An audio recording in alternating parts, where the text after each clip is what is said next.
ବନ୍ଧୁଗଣ, ଆମ ଓଡ଼ିଶାର ଅର୍କକ୍ଷେତ୍ର କୋଣାର୍କ ମନ୍ଦିରର ବି ବହୁତ ରହସ୍ୟ ଆଜି ପର୍ଯ୍ୟନ୍ତ ଲୁଚି ରହିଛି।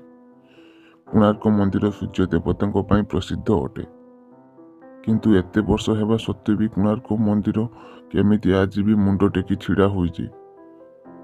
କୋଣାର୍କ ମନ୍ଦିରର ତିଆରି ହେବାର ରହସ୍ୟ କ'ଣ ଥିଲା? ଏହିଭଳି ଆଜି ଆମେ ଆପଣଙ୍କୁ କୋଣାର୍କ ମନ୍ଦିର ସହ ଜଡ଼ିତ କିଛି ରହସ୍ୟପୂର୍ଣ୍ଣ କଥା କହିବୁ।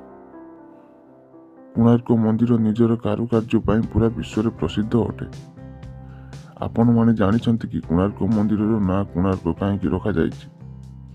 କହିବାକୁ ଗଲେ କୋଣାର୍କ ମନ୍ଦିରର ଅର୍ଥ କୋଣଯୁକ୍ତ ଅର୍କ।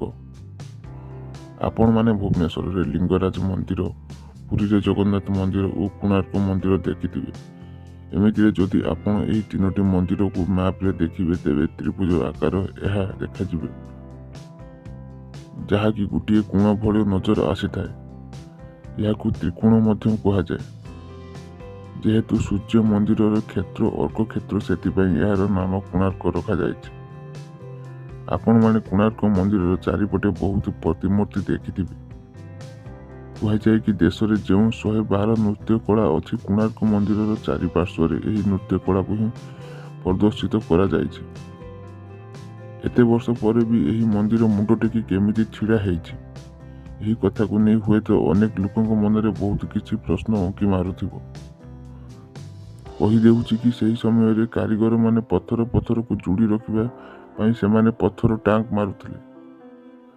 ପଥର ଭିତରେ ସେମାନେ ଲୁହାର ଗୋଟିଏ ଟାଙ୍କ ପୁରାଉଥିଲେ ଓ ଅନ୍ୟ ପଥର ସହ ମିଶାଇ ଦେଉଥିଲେ।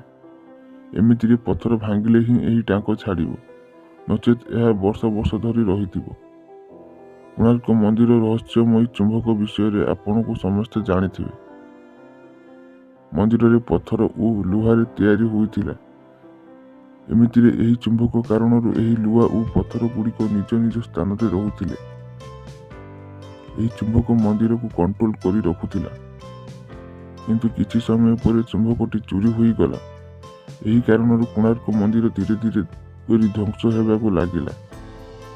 ଆଜି ଯଦି ସେହି ଚୁମ୍ବକ କୋଣାର୍କ ମନ୍ଦିରରେ ରହିଥାନ୍ତା, ତେବେ ସେ ସମସ୍ତ ପଥର ଓ ଲୁହାକୁ ନିଜ ଆଡ଼କୁ ଟାଣି ରଖିଥାନ୍ତା। ସେହି ଚୁମ୍ବକ ନ ରହିବା କାରଣରୁ ଆଜି କୋଣାର୍କ ମନ୍ଦିରର ପଥର ଗୁଡ଼ିକ ଧୀରେ ଧୀରେ ଧ୍ୱଂସ ହେବାକୁ ଲାଗିଛି। ବ୍ୟୁରୋ ରିପୋର୍ଟ, ଓଡ଼ିଶା ଟେକ୍ ରାଜା।